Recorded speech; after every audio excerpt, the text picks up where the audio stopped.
So Ramesh used to sometimes say, to make a point, really, that you really need to come to 3 satsangs, that's all. The first satsang is where the conceptual framework is delivered. Then he said, well, go away, think about it, and if there are any gaps in how you've absorbed it and how you've understood it, you can come back the next day and come to the second satsang, and we can discuss any questions you might have about the framework. You can then go away and integrate the answers to those questions into the framework. See if any other gaps are there. If there are any gaps, come back, we'll fill in the gaps, and that essentially should be it. All of this on the basis that the framework that's put forward is pretty simple and uses pretty simple sort of language and concepts. And so there's not really that much to talk about.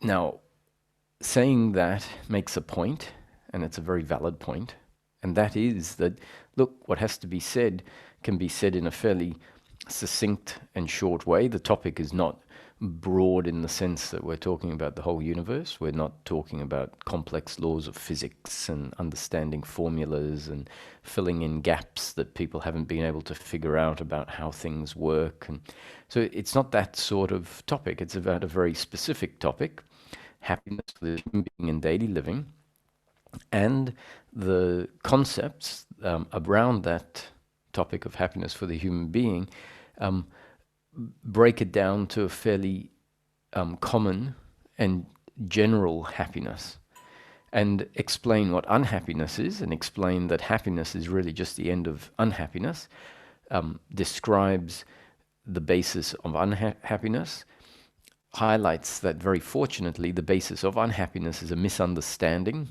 about life, seeing it in a way that fosters the misunderstanding. And so, in theory, once life is described differently, there is the opportunity for it to be seen differently. Therefore, when it's seen differently, i.e. more accurately, the misunderstanding which is based on the misunderstanding of life, the interpreting life through the old paradigm, then falls away. Unhappiness no longer exists, and what you're left with is the simple happiness, which is the absence of unhappiness. So that's the good news, is that the topic is not that complicated. And so that point really needs to be made, because we can sometimes, the way we listen to something and hear it and interpret it, may create the impression for us that this is very complex. And so the fact that it's being explained, that really it's quite contained, and then there's a lot of sub-concepts that try to explain the higher up concepts, all sort of like a pyramid. You have very simple point up the top, and then as you go down you can have more detail to explain, but really it's always pointing to the main concept, which is happiness for the human being in daily living. Happiness is the end of unhappiness. Unhappiness is what we can call suffering. Suffering is always our attitude to the flow of life and not the flow of life itself. The attitude which creates suffering is the attitude of doership, personal doership and attachment to outcome. The attitude towards the flow of life which doesn't create suffering is what we can call the attitude of non-doership and non-attachment, which really is the absence of the attitude of doership and attachment. There is a subtle but important difference in understanding that the attitude of non-doership and the attitude of non-attachment is not really a belief system, but the falling away of the pre-existing belief system. So happiness and suffering comes down to our attitude to the flow of life. There is the attitude that leads to suffering, doership and attachment to outcome. The attitude towards the flow of life that is the absence of suffering is the attitude of non-doership and non-attachment. And in order to understand the difference between, for example, thinking which is attitudinal and thinking which is biological, which is part of the flow of life. So the attitudinal thinking is what we can call a psychological reaction. That is the thinking towards the flow of life that is based on the mistaken belief of doership and attachment to outcome. And there is thinking which is not problematic, so functional thinking, the working mind, which will continue to be there as part of the human being's functioning in life. And it's a very important faculty, because if our thinking was put on hold altogether, we wouldn't be able to communicate, we wouldn't be able to think about what we need at the shops, we wouldn't be able to plan overseas trips and how to get from one place to the other, we wouldn't be able to execute the most basic of daily living tasks, which need to continue even after what we might call enlightenment or liberation. And so according to this framework, enlightenment or liberation is something quite simple. It's the end of suffering, the end of the thinking mind, which really is this attitude of doership and attachment towards what is happening in the flow of life. What is the attitude of personal doership and the attitude of attachment to outcome that falls away? The attitude of personal doership is a way of seeing, a way of interpreting everything that happens. And the interpretation that we would say is the interpretation of personal doership is when something happens through this body-mind organism, speaking, behavioral actions, emotions, feelings, they are interpreted as something that I did. I am the source of my actions, of my feelings, of my emotions, of my thoughts, of my speech. That's the attitude of personal doership. And by and large, I think that if you asked most people, why did speaking, or who did the speaking? And they go, well, I did the speaking. Who did your thinking? Well, what sort of question is that? I think my thoughts. Are you in control of your thinking? They go, well, yes, of course. Who else is in control of my thinking? And who performed those actions? Why do you keep asking me who? Clearly, I performed the actions. And so it's fair to say that the general attitude to what happens in life through our body, or through this body-mind organism, is related to as my doing. And because we look at the actions that happen through this body-mind organism as my doing, then we look at the actions happening through the other as their doing. And so that is the attitude to whatever is happening, which we can say is the attitude of personal doership. And with that, there is the belief that life can be as we choose it to be. That gets put in place as an automatic, as a byproduct of this belief in personal doership. Because what it does is it creates separation. It creates essentially a break in the interconnectivity of the whole. And because that's only an attitude, it's how we see things, it doesn't really create a break, because the break is not attitudinal, or sorry, the interconnectivity is actual. It's part of the structure and the flow of life. So the important point is to see that when we believe we are the doers, what has happened is that perspective, that way of seeing ourself, creates a psychological separation.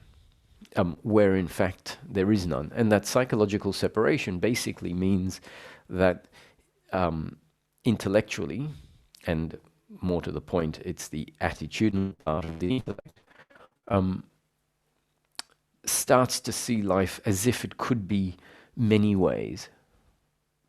And many ways, because it sees all of the objects essentially as separate. It applies unique autonomy to all of the objects in life, especially the living objects. And then it starts saying, well, you could have acted differently. If you acted differently, this would be different. Then it says, oh, that member of parliament could act differently. That government body over there could be acting differently. That person over there could be acting differently. And so we have this very fragmented, broken down understanding of life, which is such a shame, because life is not at all like that. That's not how things eventuate. Things eventuate as a emergence, as a unfolding of all of life as one big movement, and nothing is separate from the other thing. And yet our attitude of personal doership forces by default a whole attitudinal separation to happen. And when that happens, we're forced to think in line with our image of life. And I can tell you, I get frustrated when I am engaging in conversation and this attachment to outcome, and I'll explain why attachment to outcome is part of this phenomenon, this dynamic. And so then life is described, seen by someone else, and there's essentially, energetically, there's a feeling towards life that says, oh, let's talk about life being different. And as soon as that comes out, it's like, oh, this part is no good in life. And it's like, that's just not a valid way of referring to life. You can't refer to life like that. I mean, you can. The words come out of people's mouth. And it's not really about the words, actually. It's about what exists as a structure, as an identity, and it has a very palpable structure, and it simply is seeing life in a way that life isn't, and then it describes life in a way that just simply is inappropriate as a description of something that is. So I'll talk a little bit more about that, how seeing life in this separate way, which is a default, it's a default that has to be there when the belief in personal doership is there, because the belief in personal doership stems from a not seeing of the oneness that is, which fragments everything else in life, because we have to see everything else in the same fashion, fragmented. And then attitudinally, it seems fine to sort of imagine a piece different, a piece not there. It seems valid to talk about a piece of life being different. And that's completely invalid. So let's talk about what attachment to outcome is. And so the belief in doership and attachment to outcome are essentially highly correlated.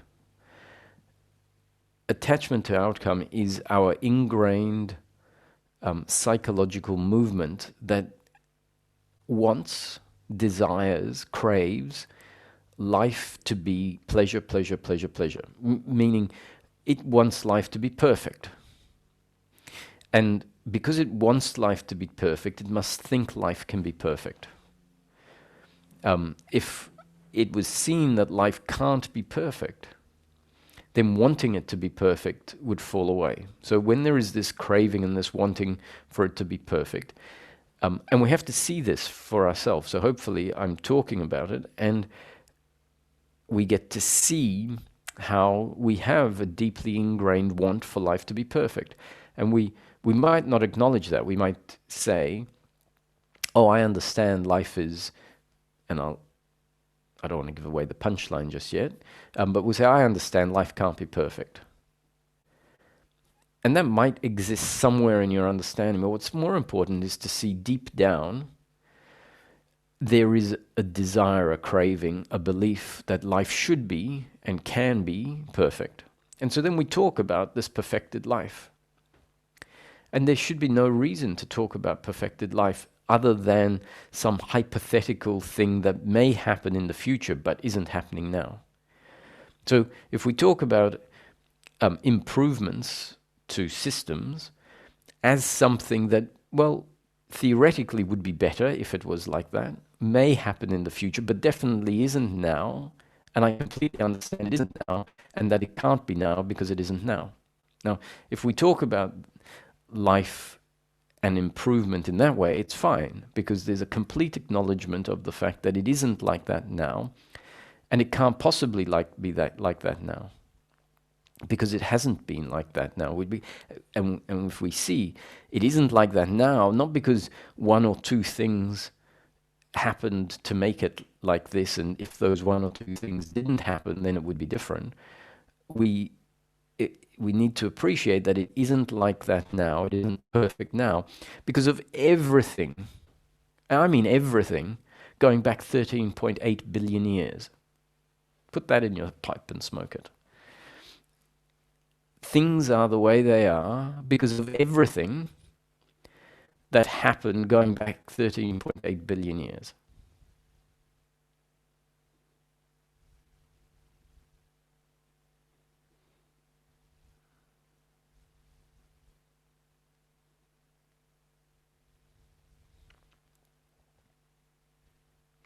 Now, I'm not saying that that's the absolute reason, because we can describe life from a different perspective. If we describe life from a different perspective, it comes to the same conclusion.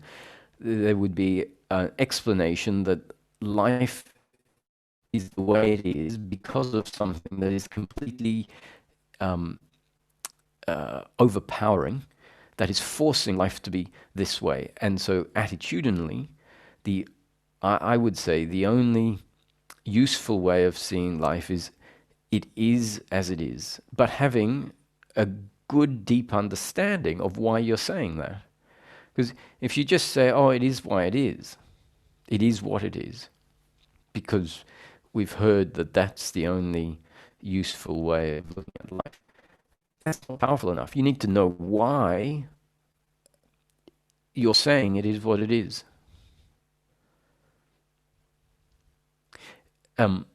Like, not where in 2 weeks if someone asks you, oh, why do you say it is what it is? And you go, oh, I'm not exactly sure now, but I was pretty sure about it 2 weeks ago, and so I'll keep saying it. It's like, it needs to be explainable, because that's the way you see life, down to the fabric of life. Right? And so yesterday I spoke about one explanation of life being a creation, an imagination in the mind, the universal mind, and that mind is awareness, and it doesn't exist in something. It's not the awareness of a big brain or a big person. It is just this mystical, religious-like or spiritual-like God. It's not explainable. So if someone tells you, asks you, well, who made God? It's like, no, you can't ask that question, because those are questions that may make sense within the manifestation, questions about causality. But outside of the manifestation, the laws are not like that. And so what seems like a very clever question that says, oh, well, if God created everything inside of what it is, well, who created God? And you say, just that's an invalid question. You think it's a valid question because one's taking this to be absolute reality, and because we have grown up to think, okay, well, A happens because of B happens because of C. Then when we talk about God, we say, how did God happen? Right? And that's not what God is. God is this formless, omniscient, all-powerful mind that can create anything that it can turn into within itself. Now, I wouldn't expect everyone to believe that explanation. That is the explanation of non-duality and other mystical traditions. It says everything is an appearance in the mind of God. And with certain awakenings, certain realizations, that becomes more palpable. I can assure you that as far as I see it, it doesn't prove that there is this God that exists prior to everything else. It just means that what is being pointed at in that tradition is understood, has become known on a deep level. But I would say that if you were to be able to question the sages of the past that put forward that teaching, after having gone through it, and you were able to question them sharply enough, they would agree to a whole lot of things that are unknowable. And we see this with Buddha in some of the questions that he was asked. They were the unanswerables. So he wouldn't answer certain questions. Because once you get down to the core of the framework, there aren't answers, because really it's not known as the truth. It's a particular explanation that is not just made up in a lie and etc., but it isn't the truth. However, it's absolutely valid in bringing us round to seeing that life is the way it is, and couldn't possibly be any different. And that's what's important. That's what we need to have a deep conviction of, and a seeing the unfolding of life such that we no longer see it as something that could possibly be different from what it is in each moment. That doesn't mean it's not going to change in the next moment. Actually, that is the nature of life, that it's never the same. And so the fact that says it can't possibly be different doesn't at all say it is going to remain the same.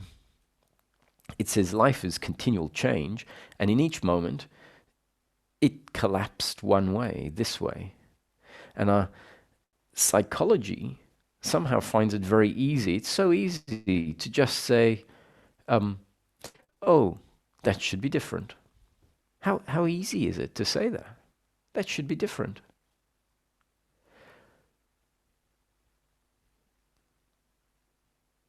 It's sort of like saying, oh, move the mountain from there to there. I'd just like to see what it's like.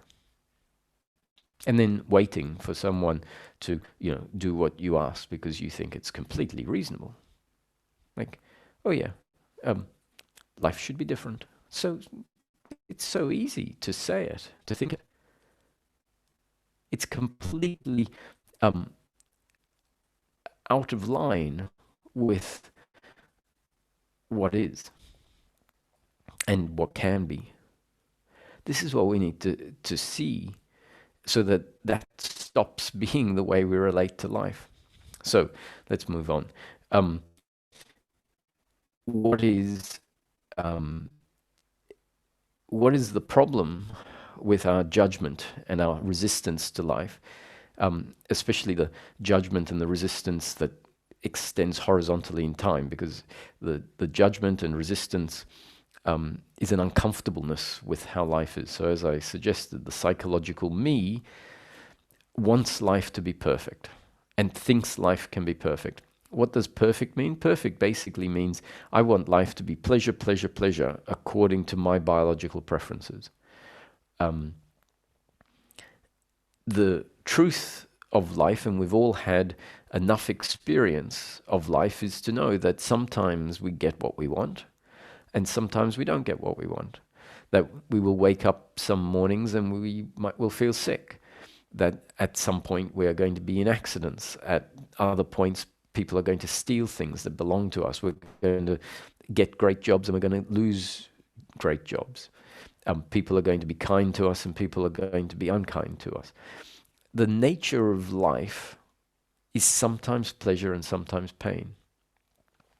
So the whole of life as it presents in each moment is, on the experiential level, duality. And non-duality, the seeing of the non-dual, doesn't change the dual aspect of the non-dual. This is what we mistake. We need to see that life in each moment is a set of interconnected opposites, which is not doesn't equal perfect in the sense of our desire for perfect, which means fantastically good. I couldn't think of it being any better. It's perfectly in line with my preferences. So if in each moment life is a mix of interconnected opposites. So if you look at everything on the whole planet, you can see that there are very kind people, there are unkind people, there are people that are in poverty, there are people with great abundance, there are people that are healthy, there are people with disease, there's hot, there's cold, there's all sorts of interconnected opposites. There are political systems. So you take a single political system and it has its problems. There's going to be corruption in political systems. Some political systems are going to be more corrupt than others. And in that same system that is corrupt, there will be parts of it that are doing good jobs, that are solving certain problems. And it's not about, the problem is when we look at it and we say, oh, it shouldn't be like that. And so I'm not saying that, I'm not trying to defend something as good. I'm defending it as part of life, as in advocating for life being the way life is. And so political systems, whatever they are, social systems, economic systems, environmental systems, are all life. And our attachment to outcome, which says, I want life to be pleasure, pleasure, pleasure, is continually judging life and judging subsections of life and saying it shouldn't be, it should be perfect. And that is an invalidation of life. So what we need to really get is that life is sometimes pleasure and sometimes pain. And if we look at a broad, so according to our preference in the moment, is either going to be fulfilled or not fulfilled. So in a particular moment, life is either pleasure or pain. If we look out on a broader level in the present moment, there is a complete mix of pleasure and pain. And so when a system has good bits and bad bits, that's perfect. So that is the definition of perfect in this context, is it is a mix of good and bad. And because life is duality, this life is a mix of pleasure and pain, good and bad, interconnected opposites. When we see life as interconnected opposites, we should go, it's perfect. And if we find something that is all bad, then we look on a broader sense and we find its opposite somewhere where it's all good. And so within the broadness of life, there is and even in the smallest, there are interconnected opposites. So you have positive and negative in in molecules and atoms. They are made up of positive components and negative components. So interconnected opposites that are holding the thing together. It's a fundamental nature of life. And for some reason, our psychology, which can just so easily demand and think things differently to what is doing that. And without us realizing it, automatically, as we go through life, our psychology starts invalidating life. And what that means is we aren't in harmony with life. We are not one with life. We're one with life when we see life as it is and become, in seeing it as it is, we become part of it. In seeing it from a place of separation, and the separation is this attitudinal separation, so it's our interpretation of things. As soon as we do that, we become separate from it. It's like psychologically we extract ourselves, and as soon as we surrender, we are reabsorbed into life. And that's when our connection to Source happens. That's when life flows. Why does life flow? Because when the coffee cup falls on the ground, there can be a biological reaction to that of whatever it is. It can be anger, it can be surprise, it can be, oh, don't worry about it, these things happen. It can be, oh, that's my favorite coffee cup. So the coffee cup breaks, the biological reaction happens, and it's all witnessed attitudinally as perfect. And so attitudinally, there is a flow. So to see it, for there to be an attitudinal harmony doesn't mean that we have to respond to the coffee cup breaking on the glass as, oh, it's okay. Because that response is the biological reaction. As long as there is a witness to the biology, and as long as it is just a biological reaction, which means it doesn't extend years and days, hours into the future. The biological reaction can happen in the moment, and then the attitude, which is an attitude that runs in the background all the time. So the biological reaction isn't actually getting in the way of the attitude of seeing that as life. And if that is the attitude, then life flows. And the reaction, the biological reaction, is seen as happening, just like the falling of the coffee cup is seen as a happening. And on life goes, and there is a flow with life.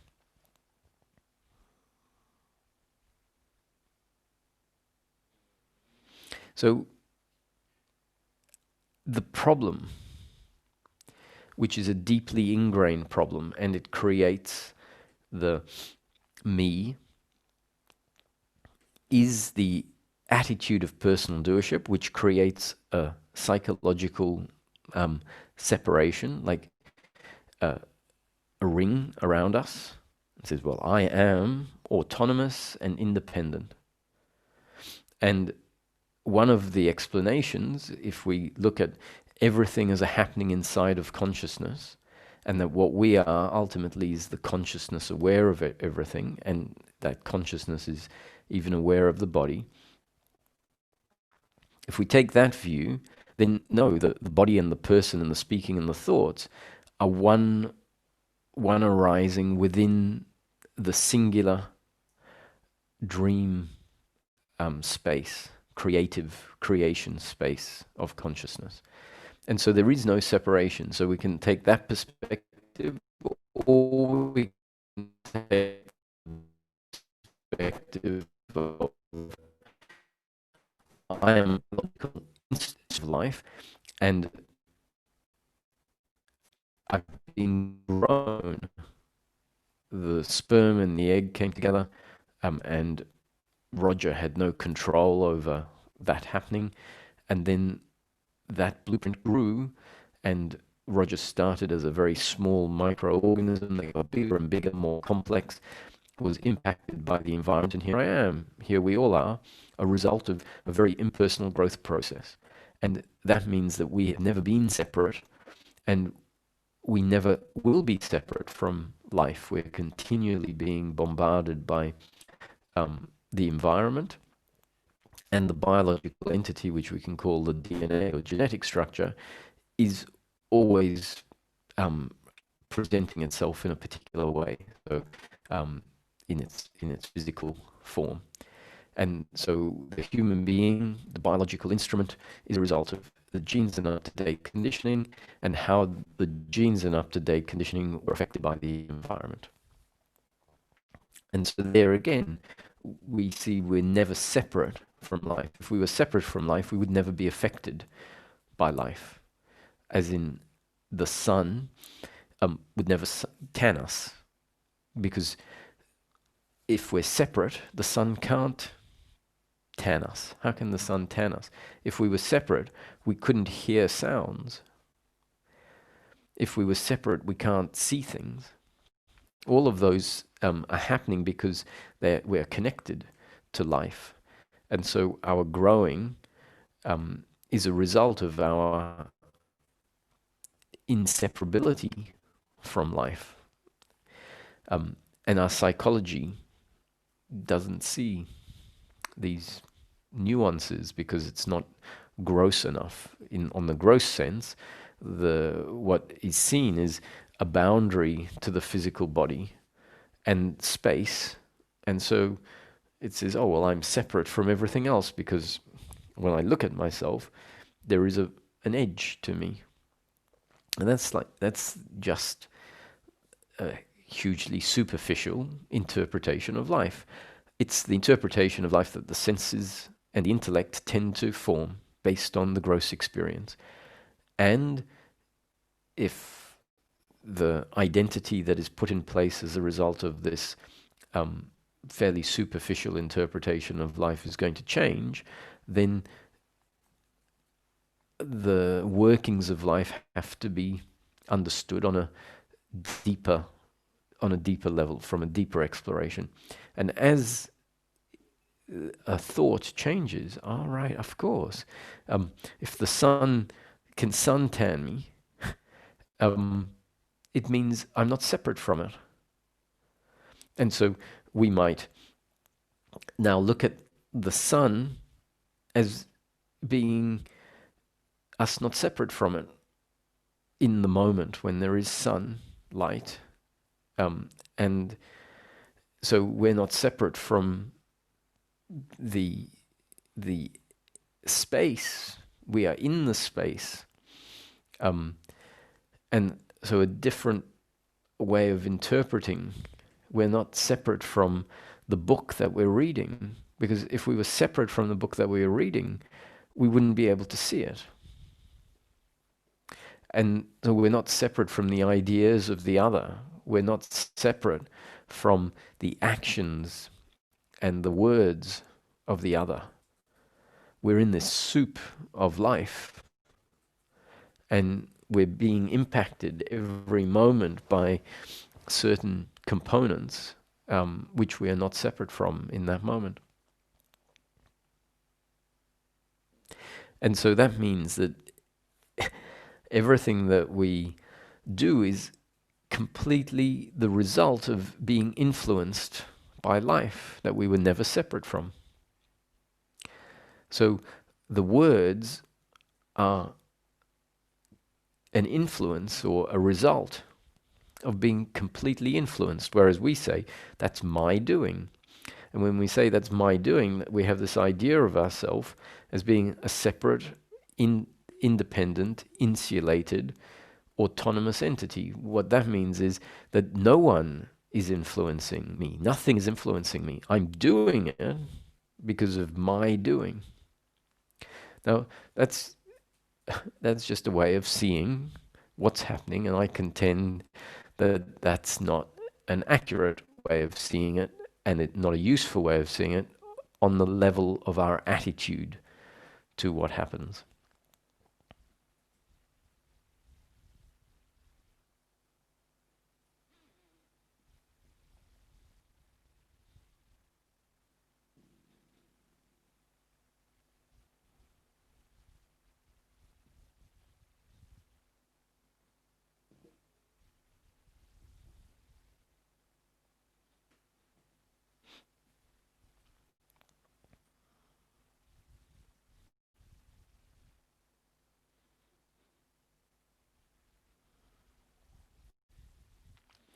If we can, through one way or another, come to see everything as a happening, unable to be in each moment any other way. So if we could understand the human being on a micro energetic level, and understand that in each moment the universe is expressing energy in its virtually infinite form. It's not infinite, but there's a huge amount of energy, and it is always presenting in a particular moment in one unique pattern. And that's not limited to just a finger or a hand or an arm or a body. It's the same for everything. It's a frequency, let's say. It's a vibration of energy. The whole universe is energy vibrating, and in each moment, the vibration and the position of all the particles is just one way. So some way of seeing this that we psychologically say, oh, it should be different, and really believe it could be different. Some way of seeing life that says, oh my God, what a ridiculous attitude for me to have had my whole life. And let's not blame ourselves or feel shame, because I'm not saying you are ridiculous as the doer. The point is, life has presented as a ridiculousness because that was destiny. That was how the energy of life presented, with us seeing life as and attitudinally relating to it as if the past could be different and the future can be different and the present can be different. And why is this relevant? Because someone could listen to the talk and go, this is really not helpful in relation to X, Y, and Z topic. I'm not talking about X, Y, and Z topic. I'm talking about happiness for the human being in daily life. And why is it useful? It's specifically useful because what makes us unhappy, and don't take my word for it. In fact, I would say you check out in the moments where you can say, in this moment, I'm not happy. In this moment, I'm not happy. See what's happening. And the suggestion as a pointer is there will be an uncomfortableness with oneself or the other. And that uncomfortableness is taking life personally, and that uncomfortableness is arising in the form of guilt, blame, pride, worry, or expectation. And when we look at that uncomfortableness, which is the unhappiness, and we see that it's guilt, blame, pride, worry, and expectation, and we look at what is the underlying principle of that thought movement, that feeling in the body, and we'll see there's a narrative that says life shouldn't be like this. I shouldn't be like this. You shouldn't be like this. I should be better. I should be different. I shouldn't have done what I did. You shouldn't have done what I did. I wonder if I'm going to do good enough in the future. I wonder what's going to happen in the future, and I better worry about it because that will change it. So if we look at the base of the uncomfortableness, we find it is very much the belief in personal doership and attachment to outcome that prevents us from attitudinally relaxing and becoming one with life and allowing life attitudinally to flow. And so if that's our unhappiness, and if from experience figures in history have been telling us, actually, our happiness is the end of suffering. And we look at the suffering and we see that it's based on this belief in personal doership and attachment to outcome. And these figures in history have told us, and suffering is not real. They're not really saying it doesn't exist and it doesn't feel uncomfortable. It's saying it's based on an error. It's based on a misperception. It's based on a misunderstanding. And so the misunderstanding is not real, as in the misunderstanding is a real misunderstanding. But because it's a misunderstanding, it's not accurate, it's not true. And truth and reality are linked. So it's saying that if you have a misunderstanding, it's not true. And so whatever stems out of the misunderstanding is not true or real. And so suffering is not true or real, which is the great news. Because if suffering was true or real, then it can't end. So I'm not saying that comfortableness, the uncomfortableness of suffering is not there. It very much is, but it's all based on misperception, and that seems to be the story of life up to this point in time. It has developed human beings as part of life that are complex enough to think, and be able to think of their own existence. And that complexity of thought can go in one of two directions. Ramesh used to refer to this as the dubious gift of the intellect. It's the capacity of the human being to be self-aware that allows us to eventually appreciate our very existence, especially when it is free of the uncomfortableness. So it is a very useful complexity to have, and yet at the same time this capacity to contemplate our own existence is the capacity that gives us the capacity to say things like, this shouldn't be happening this way. Why is this happening to me? Why, who, all of these questions that an animal, for example, with a complexity of thought that is less capable of forming a self-identity, therefore can't create a suffering which stems out of the complex self-identity. So on the one hand, if we couldn't contemplate our own existence because our thinking wasn't developed enough, then we wouldn't suffer as much. So a dog definitely understands its place in the world.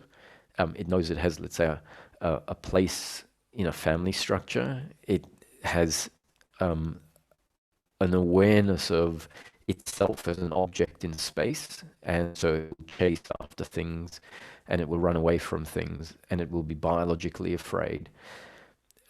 However, the capacity to really form a strong self-awareness is more limited than that of a more complex animal. And it seems like humans are the most complex in that they can create the most complex sense of self. And that complex sense of self, when it points in the wrong direction, creates a lot of suffering. And when that gets corrected, we have the capacity to have far more appreciation of being alive than animals with simpler psychological capacities. So that's the dubious gift of the human intellect.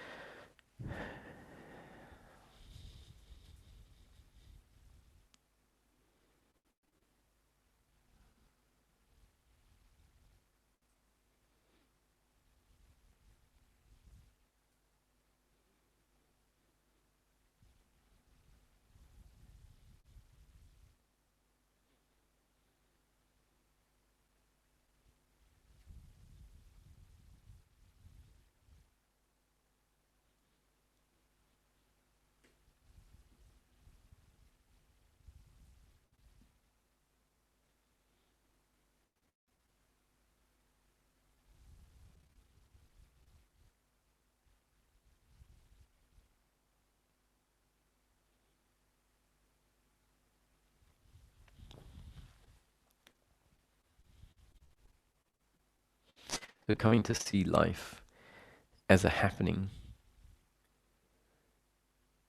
means that a whole narrative and a whole commentary starts to fall away.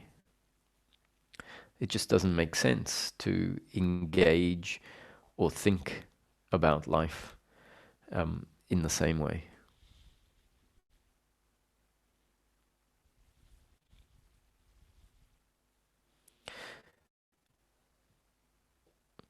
In the version of the satsang Ramesh was talking about, the concept is given just very simply that happiness is the end of suffering. Suffering is based on our attitude to the flow of life, and the attitude of personal doership and attachment to outcome is the attitude that turns into guilt, blame, pride, worry, and anxiety. And so we need to come to see that life is a happening, and that everything that is happening through me is a result of my genes and up-to-date conditioning, not my doing, not something that I was in control of. Those factors, my genes and up-to-date conditioning, not in my control. And therefore the actions were a result of this biological instrument being in an environment that had its complexity, and the thoughts, the actions were happening according to the mixing of the environment and the body as it is in that particular moment.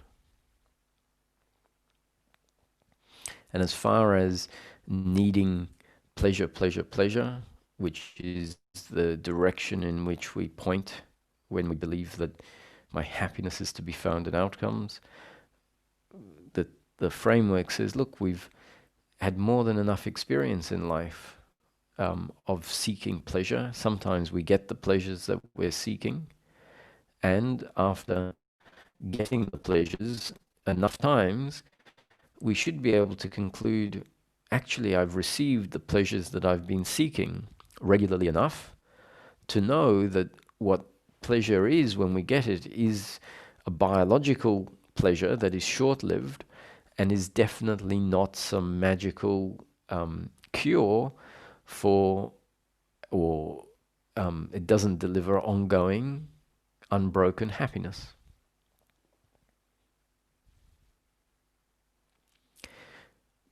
And that just simply has to be registered. And then when the thinking is pointing in that direction again, say, oh, you know, if only I had a partner, if only I had a better job, then the working mind can kick in and go, there you go again, believing your happiness is to be found in outcomes. And what our thinking mind says, yes, I got those pleasures, but they weren't enough. When I get some more pleasures and I put the whole thing together, that's when it'll be enough for me to be happy. And so maybe for a while we have to run with that and get some more pleasures. At some point in life we realize, oh, it's not out there. The mystics have been telling us this as well. You know, telling us your happiness isn't going to be found out there. That is part of the misunderstanding. That's part of the suffering that is illusory. It's based on an error of seeking for yourself, seeking for your completeness, your wholeness out there. It's saying you're already complete. Just stop the obsessive thinking that says my happiness is to be found in the future when I get this and that. And what happens is there is, in that moment where you go, oh, stop. Like, there you go again. I've seen, I've had enough experience to tell me it's not out there. Stop and come back. Come back here. So that thinking is taking us outward into the future. It's thinking that is taking us outward into the past. And it's like, stop, come back. And coming back is going inward. It's saying, oh, you're already complete. Just realize that when you stop believing you are incomplete, there is a relief. Like, oh,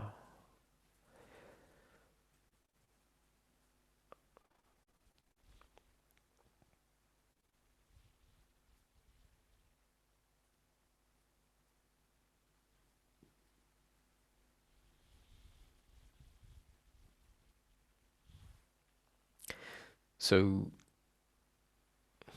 it's probably getting close to the time when we could ask some open to questions. But yesterday, I said today would be dedicated to explain another model that shows us that what we see is reality, the reality that we think we can just change, that could be different, is really an appearance in consciousness, even if we don't subscribe to consciousness as the consciousness of universal mind or God. So if we don't like that model, then we might say, oh, well, in that case, this notion that life is an appearance in consciousness or appearance in awareness isn't necessarily true if I don't subscribe to that model.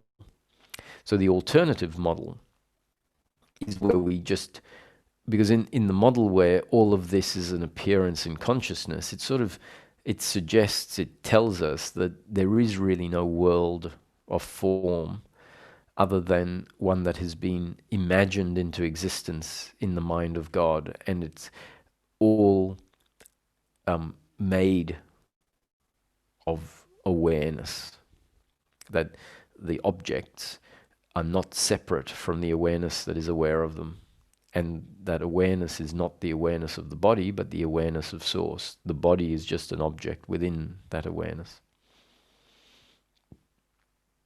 So if we don't subscribe to that model, and we just take a much more materialistic perspective that says, actually, I think there is a world that is real, there is a planet, and it exists in space, and I think that that space, that external environment, is something that has fundamental reality.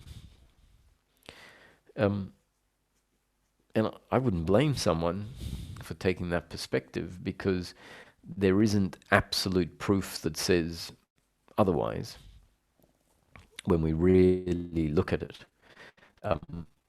Someone can become convinced that they know everything is arising in consciousness of God, and I would suggest that what has happened is there's an awakening to the fact that everything is arising in consciousness, or everything is arising in awareness. I'm using the words consciousness and awareness as synonymous with each other, interchangeable. There is an awakening to that, but that doesn't prove that it is the awareness of God. So let's look at a different model that will hopefully allow us to see that the awakening to everything arising in awareness may actually be the proof of the materialistic view that says there is an objective world of sort of form or energy, or we don't really know what the objective world is. And in that objective world, there is a human. I won't point at this, because this is, when I'm pointing at this, that's not the human in the objective world. There is, let's call it a human being, a physical entity, or an energetic physical entity. And that entity is aware, perceives the external reality through its senses. So that is the standard materialistic view, which really says, well, what I'm aware of as this person is the entity in the external world. But when we look at that, the entity in the external world is receiving stimuli from the external world. In most cases, it's light and sounds, frequencies. So it doesn't actually hear sound. What it picks up is frequency, light frequency, sound frequency. And that in the external world, there is just energy, essentially, but in different forms. And so the real entity doesn't know the external world. It just picks up frequencies from objects in the external world. Those frequencies get processed by a central processing unit, the brain. And then the brain creates a representation, a useful representation of what has been sensed in the outer world. And that representation is what we know as our experience of life. And so what we know as our experience of life is essentially a simulation, a creation in consciousness of our best efforts, meaning not so the person in that we know ourselves as is part of the simulated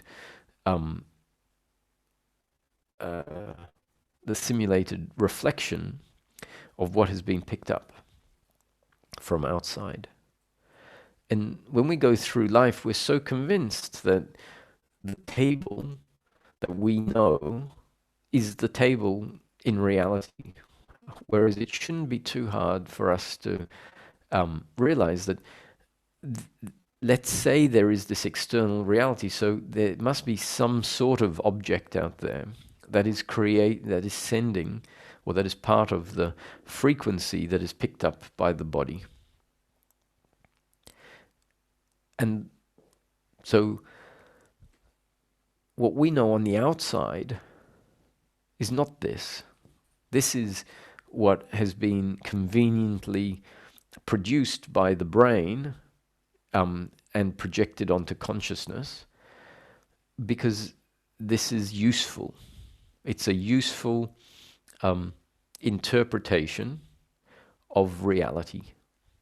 So it's like an interface. When you are on a computer, most of the software that the end user uses is an interface that interfaces between all of the crazy formulas and information processing that's happening in the background, and then it says, I will present it to you in a useful way.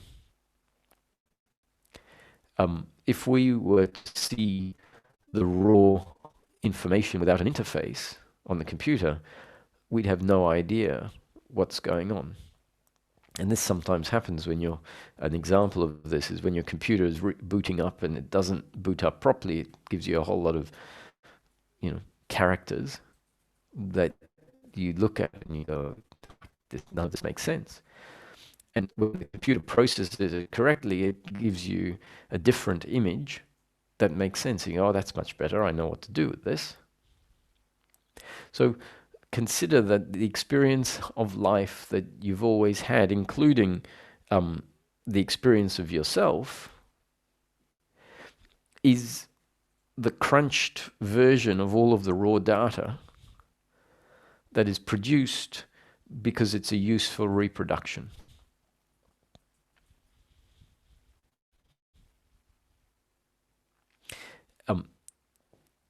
And therefore, the words and the actions and what we are sure is my doing is really the reproduced version. What's the word I'm looking for? The simulated version of what's actually happening out there.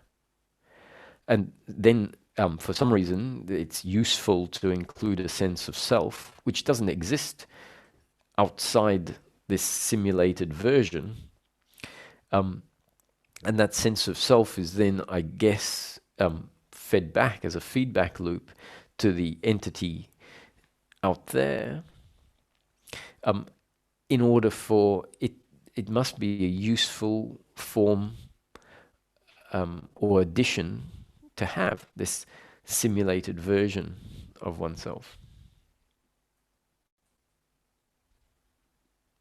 And so what we know is the simulated version, not the actual entity.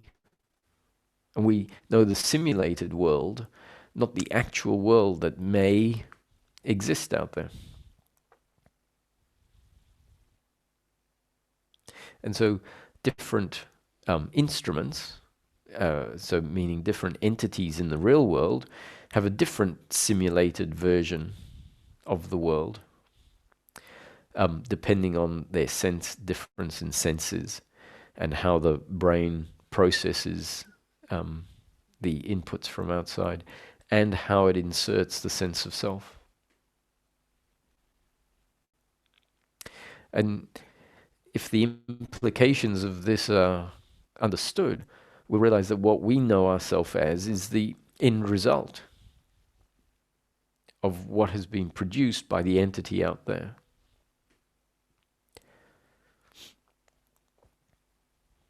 This requires a bit of thinking because we're so convinced that, okay, so we say, well, what I see is more or less what's out there.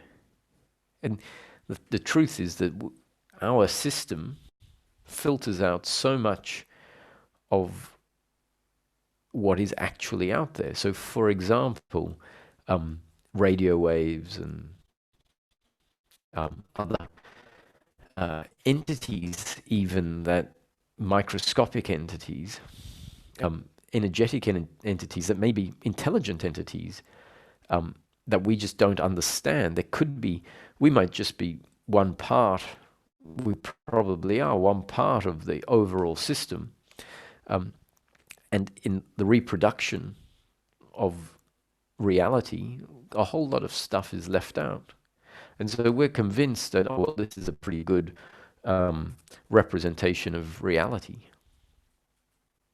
Maybe it's just a useful representation of what's out there and not the thing itself. And so that means that what I am is a representation. Now, how can a representation be the doer? The representation is created.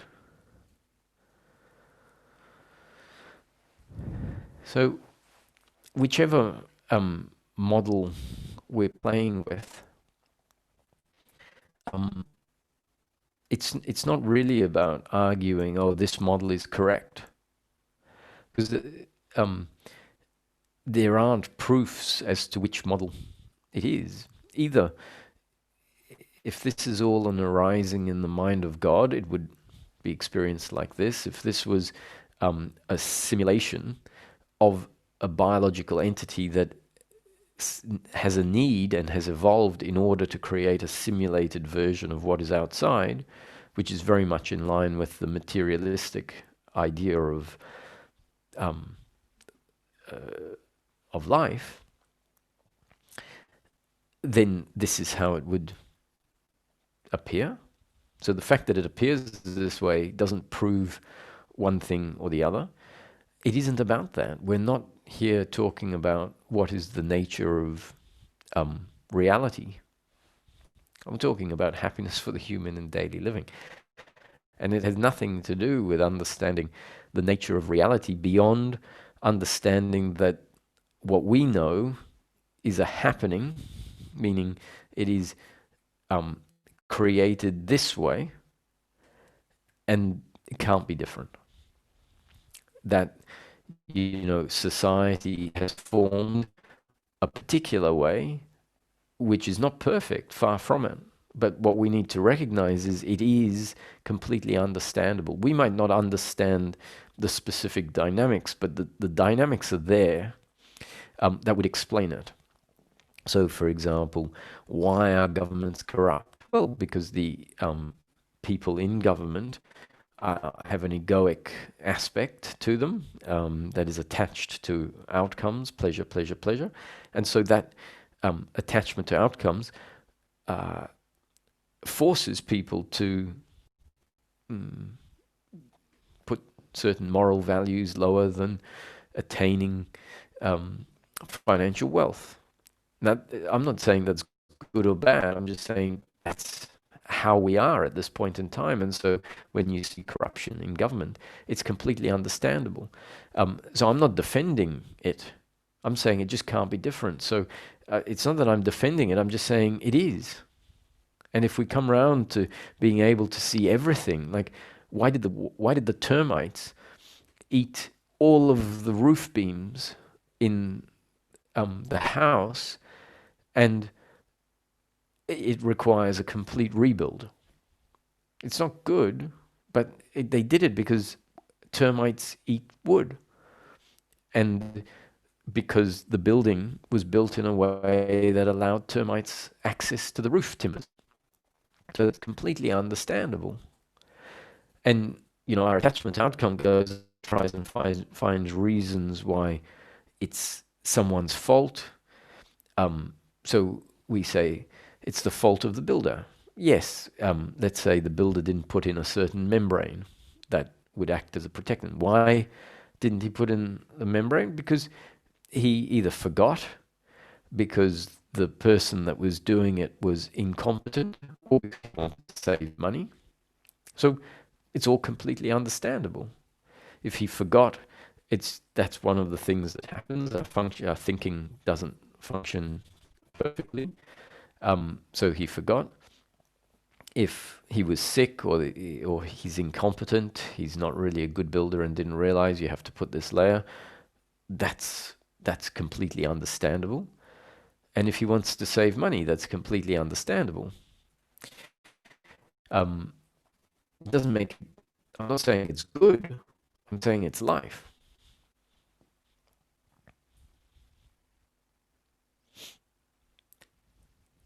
And that doesn't prevent you from suing the builder if you believe that,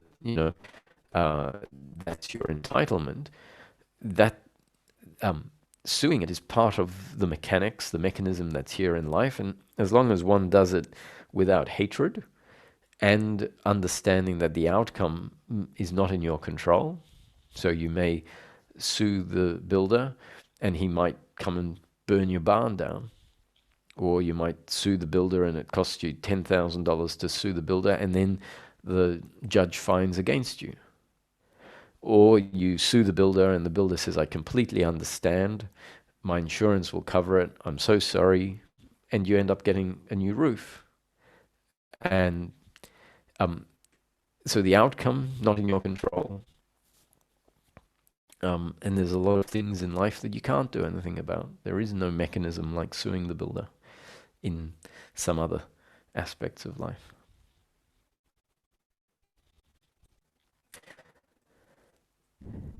So this non-doership and attachment to outcomes, somehow something needs to happen that gets us to see life, and a light bulb go off and go, I see it. I see the mechanics of how life is always going to be a mix of good and bad, and is always going to be one way. And if this goes really deep, the hatred towards the other doesn't have a foundation to persist, because it seemed to be destiny unfolding, that this is how it happened. The hatred towards oneself doesn't get to persist, because on a deep level, all the way through, on all the layers, there is a surrender, and the shame falls away.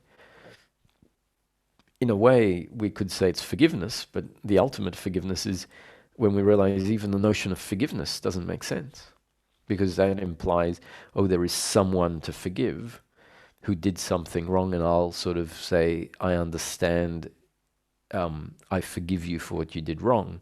Whereas this cuts beyond that, where we see there isn't a doer that did anything wrong. So there's no one to forgive.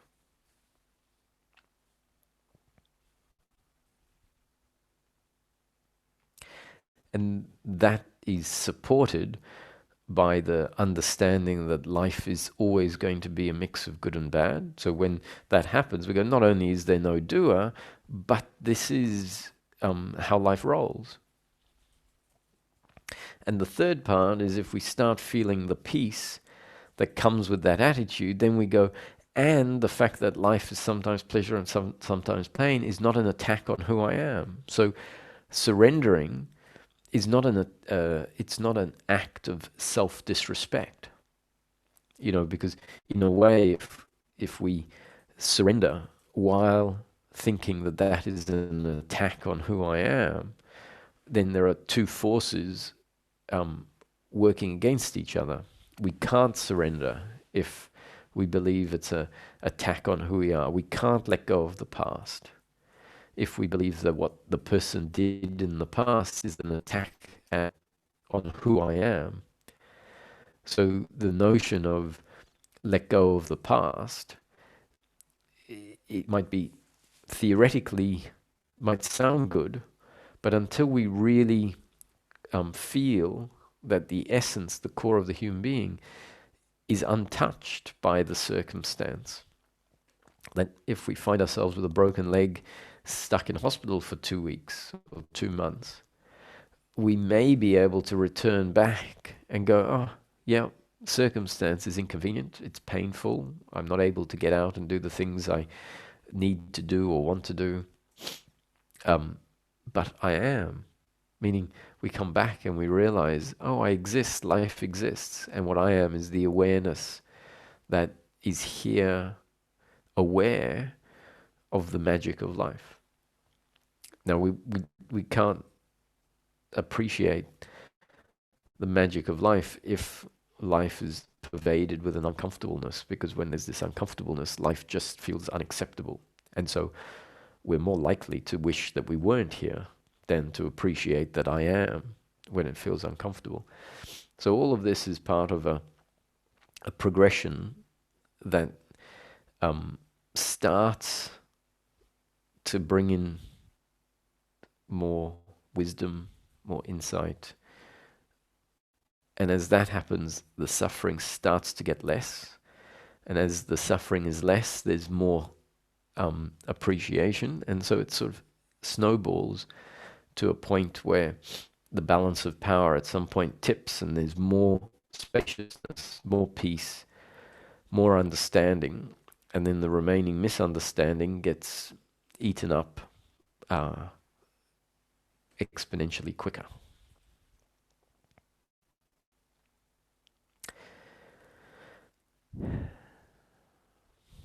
So let's see if we've got some questions.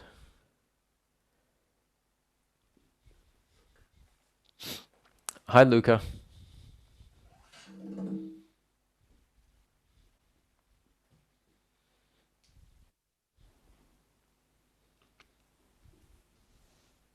Hello, can you hear Hello, me? Luca. Hello? Hello? Yes, I've got you now. Okay.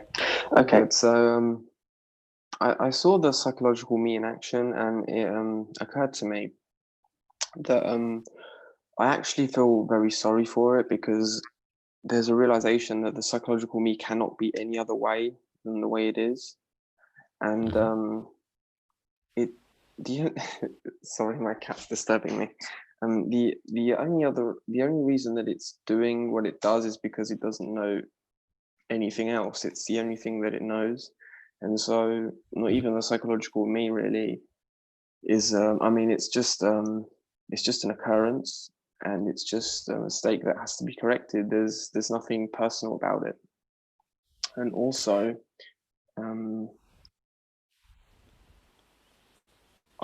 there was this insight that the psychological me is also trying to get a feeling of satisfaction, fulfillment out of everything in life, and as soon as that hit, there was kind of this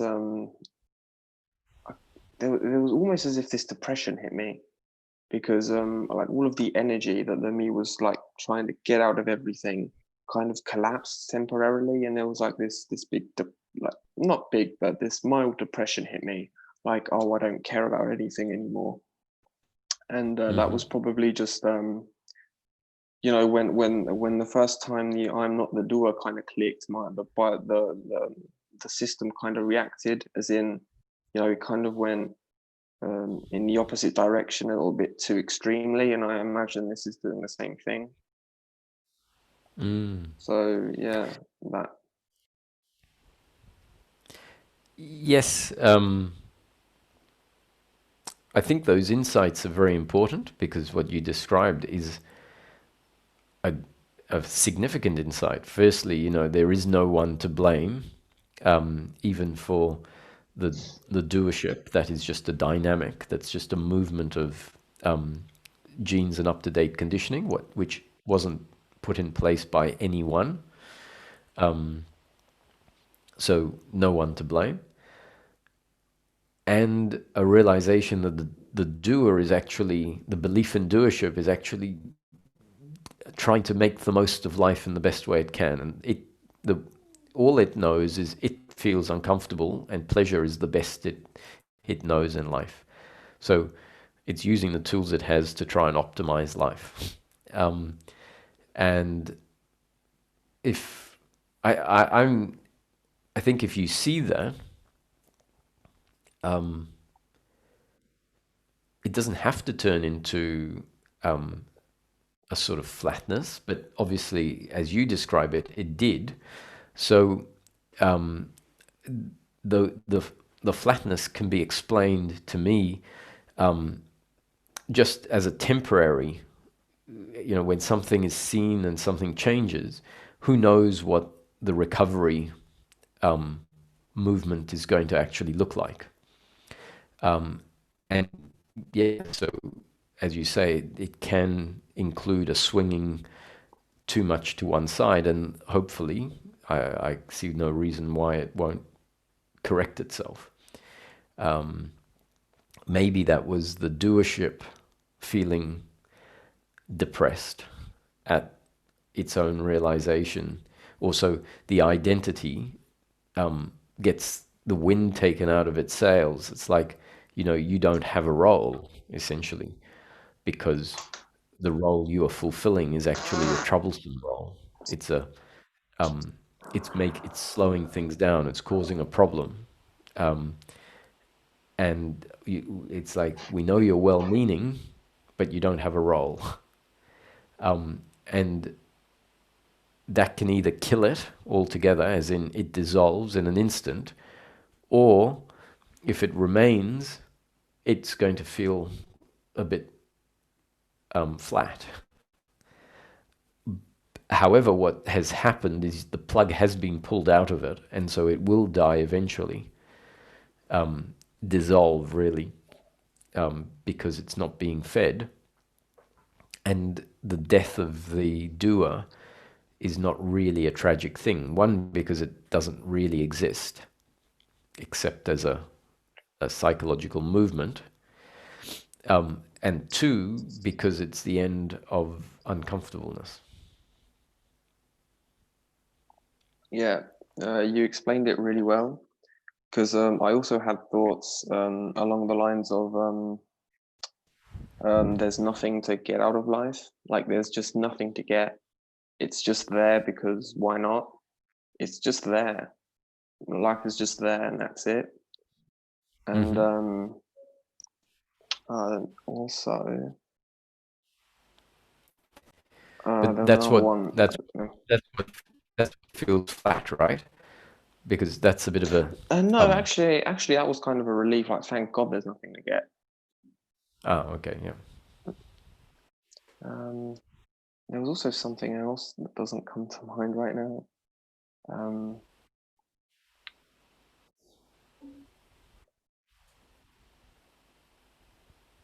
No, it just doesn't come to mind. It happens to me often. Maybe it doesn't need to. No. Yeah, I also enjoyed the talk about all of the different models. I find myself just jumping from one to another, whichever one kind of suits me at the time. It's useful. Yeah, not sticking to anyone in particular. Like before, I was convinced of either one, this is how it is, or that's how it is. And yeah, it's not like that at all. Models are just tools, really.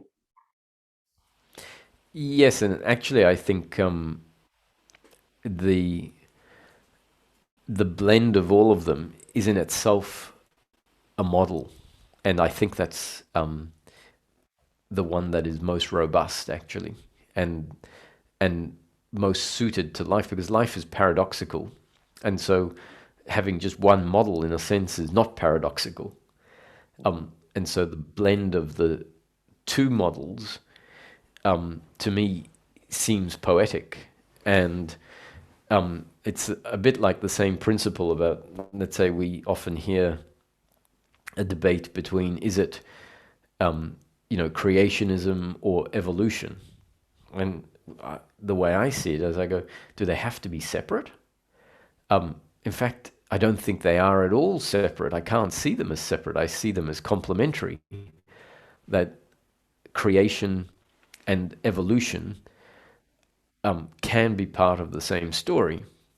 You have a creation of evolution, so it means the author can write a story of evolution, and in each of the models, we can see the creation aspect, and none of it, and the evolution aspect, and none of them have to be absolutes. It can be relative creationism, meaning like this other model that I'm talking about, where there is a material world. So the material world is evolution, but then the image we have of the material world, which is a useful simulation for the entity to have, where it inserts a sense of self, because on the outside, really, it doesn't know, it doesn't experience. Physical entities can't really experience unless they create what we would know as mind, and create an image of the world and insert a self. Now, all of these things really require a lot of investigation and thinking of the model for us, to get the bits and pieces finely tuned. And I love having all of the models, because I don't pick any of them really, as you said.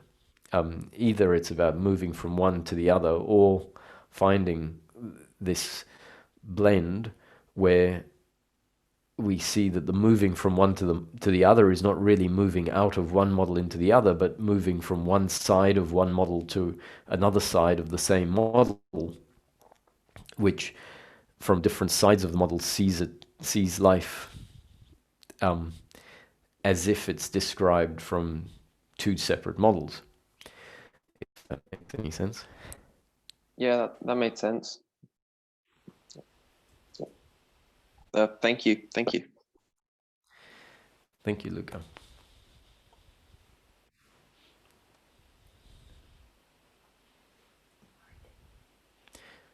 Hi, Martin.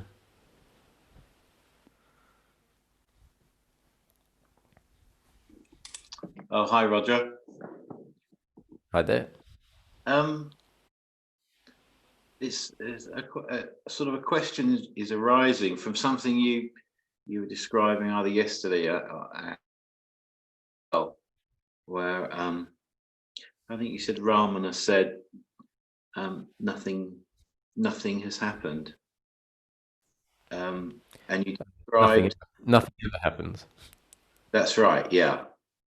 And you describe if you close your eyes or you block your ears, then those sounds or seeings no longer exist in your consciousness, in your awareness. No, actually, I didn't put it that way. As if something is outside of your field of awareness, yes, it doesn't exist within your experience. That's right. Yes, you might have interpreted as that being synonymous with covering your eyes, but rather it's, if, let's say, someone came in and picked up a vase and ran it out of your field of awareness, then both they and the vase, assuming they and the vase are outside of your field of awareness, in practice don't exist. Yes. Yes, I get that. It's I was just watching a program the other day about Beethoven when he became deaf, or starting to become very, very deaf. In Vienna, when the French were invading and they were bombarding Vienna, and he was in a basement, and he thought he was going to go mad, and then he suddenly started to hear this music, and that's when he started creating all the most fantastic music that he ever composed. And it just occurred to me that what you're saying about, I think it was Einstein said, I want to know the mind of God. And what Beethoven did was, because he couldn't hear, he had a different experience. He actually became connected to source in a way. The same way that Stephen Hawking did to a certain extent, because this man just lost a lot of his sensory. He couldn't move, and he went inwards and connected, and then came up with the fantastic, all these theories that people disbelieved at first about black holes. And then he's then recognized as probably the greatest scientific mind of the century, or his generation. And it's about this. I think what I'm trying to ask you is this what people describe as this law of attraction, this manifesting, that when you get into some kind of condition, that you connect with source, this consciousness, that new information is imparted through the individual. I guess that's what I'm asking. I'm probably not asking it in particularly a clear way, because I'm not really thinking clearly about it. It's this sort of manifesting, this not knowing what to do, and then suddenly you do know what to do, and from out this information comes into existence, if that makes any sense. Yeah, I personally, I don't think that what Einstein and Stephen Hawking and Beethoven, people who have gained access, in a sense, to a deeper field of information, are examples of, I guess, where the thinking mind subsides, and then something else can come in and fill the space. And so I don't know about Stephen Hawking, although I do get the inclination that you're right. I think he had a very deep understanding. And at the end of a documentary I saw, he said, really, meaning is about whatever you make it. It's sort of whatever is meaningful to you. So it really, to me, it struck me that he was saying that it's your sense of self that is that creates meaning. So there isn't an inherent meaning, but rather you create meaning for yourself. Which doesn't mean you as the doer. It just means that meaning is about, if you find something meaningful, it is meaningful. And so he basically was talking about how grateful he was that he still had his mind, because for him, he says, I don't have my physical capacities, but I have my mind, and within my mind I can create, and I can be free, essentially. And so it's clear that he's created meaning around his limitations.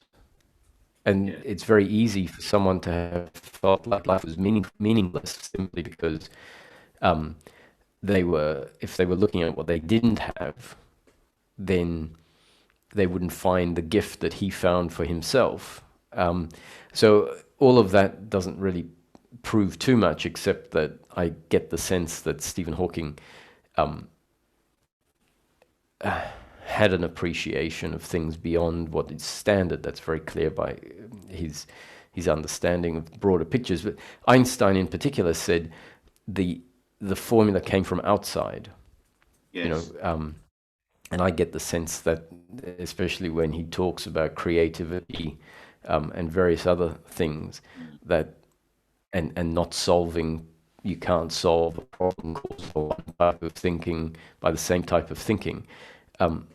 That Einstein was open to meditating and just allowing things to unfold. That to me is not what law of attraction is. And to be truthful, I think most people who engage in law of attraction are doing it with hopefulness rather than really understanding it as a movement. And that's the case because the law of attraction is going to sound wildly attractive to the attachment to outcomes, because it says, if you follow this principle, you can have whatever you want. And so the entity that is looking for happiness in outcomes says, that's fantastic. If I can master the law of attraction, I'll be able to get all the outcomes that I want, and then I'm bound to be happy. I think that if law of attraction is being described as a if it's just a concept of what can be seen, so if we look at it, how would I describe the law of attraction as being valid? And it's about doership falling away. It's about the attachment falling away. And then by default, the feeling is that whatever unfolds is what we're in harmony with it, and we're at peace with it. And so then there's more and more magic essentially that comes into life, not because life starts delivering more and more of what you want, but rather because you have less and less demands on life.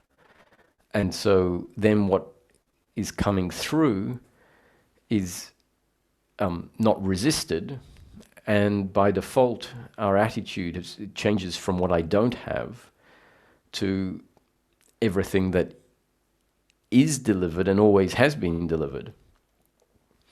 And so that's a shift in a way from an attitude of lack to an attitude of abundance. And I suspect it's got much more to do with a shift in attitude rather than a change in circumstances. So I tend to say that the law of attraction. And the other thing is clearly, that destiny. If everything is happening according to God's will, that God's will unfolds by each of us in each moment doing exactly what we think or feel to do. And so that's where this notion of co-creation comes from. So if someone says, well, we're co-creators and we manifest life, to me the co-creating is a description of seeing that we need to act in order for life to unfold. So saying that the life is a happening doesn't mean that we can just withdraw from it, because destiny unfolds by our participation in life. And so part of the law of manifestation is this idea of we're co-creators with God. Now, it makes it sound like there is God and there is us, and rather I see that we are the mechanism through which the will of God is always happening. So the mechanics by which what is predestined to happen is the mechanics of each of us functioning exactly as we're destined to function in each moment, which means each of us doing exactly what we think or feel to do, which feels like, on the one hand, my free will, and from another perspective, it's God's will unfolding. And so you can say we are co-creators. We are contributing in each moment to the unfolding of destiny. And we can say that without bringing in doership. And I personally would leave the law of attraction out, but I see it as a valid teaching for people that are attracted to it. However, the truth is that by and large, it's saying you as a doer, or it's not necessarily saying this, but it will be interpreted as me as the doer have to become good at manifesting. And when I become good at manifesting, I'll get pleasure, pleasure, pleasure. So Yeah. the danger for it to be used by the doer is extremely high. Yes. Yeah, I get that. I think I was getting quite a few concepts mixed up together there, and you've sort of helped to untangle that for me.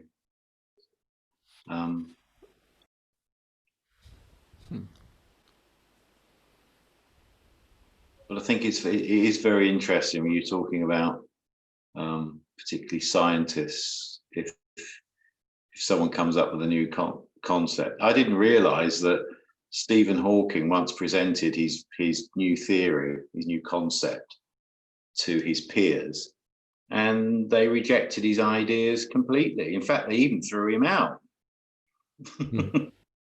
They said, "No, you're wrong. You got that, you know." And then later, through further discoveries and coming up with mathematical formula, that he was actually right, and then accepted. I think that's very, very interesting that the people with new concepts are always rejected at first, and then it becomes the norm, as it were, once it's accepted. I'm quite sure. Sometimes, I mean, not all new concepts, right? But yes, often the ones that do become accepted are not accepted to start with. But let's also, with science, like, I think people dismiss science too quickly as being, not at all spirituality, and I don't think it is, actually. So I don't think we can explain, like, science is not some magic. I don't think science is an answer, but I don't think science is got it wrong either. I think everyone is trying to answer different questions. And if we think that spirituality is about understanding the universe, I think we're highly